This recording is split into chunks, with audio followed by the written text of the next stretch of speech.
ജില്ലാ കമ്മിറ്റിയുടെ ആഭിമുഖ്യത്തിൽ അധ്യാപകർ കളക്ടറേറ്റിലേക്ക് മാർച്ച് നടത്തി. March Kerala school teachers union സംസ്ഥാന പ്രസിഡന്റ് കെ എം അബ്ദുള്ള ഉദ്ഘാടനം ചെയ്തു. കേന്ദ്രത്തിന്റെ കുറ്റം പറഞ്ഞ് അവകാശങ്ങൾ നിഷേധിക്കുന്നു. പൊതുവിദ്യാഭ്യാസം തകർക്കുന്ന രീതിയിൽ സർക്കാർ ഉത്തരവിറക്കി കേരള വിദ്യാഭ്യാസത്തിന്റെ നിലവാരം തകർക്കരുതെന്ന് കെ എം അബ്ദുള്ള പറഞ്ഞു. വർഷങ്ങളോളം ജോലി ചെയ്ത അധ്യാപകർക്ക് നിയമനാംഗീകാരവും ശമ്പളവും നൽകാതെ പീഡിപ്പിക്കുന്നത് അധ്യാപകർ തെരുവിലിറങ്ങാൻ കാരണമാകുമെന്നും അദ്ദേഹം മുന്നറിയിപ്പ് നൽകി.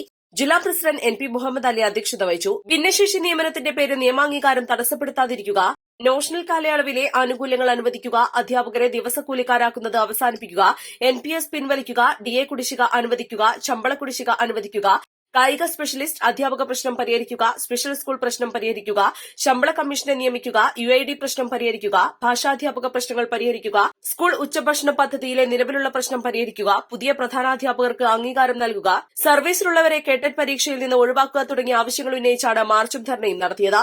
സംസ്ഥാന ഓർഗനൈസിംഗ് സെക്രട്ടറി മജീദ് കാടേങ്ങൽ മുഖ്യപ്രഭാഷണം നടത്തി. സംസ്ഥാന ഭാരവാഹികളായ K Fazal Haq, Ismail Puthanari, EPL Latheef, MP Shareefa teacher തുടങ്ങിയവർ സംസാരിച്ചു. East Life Malappuram.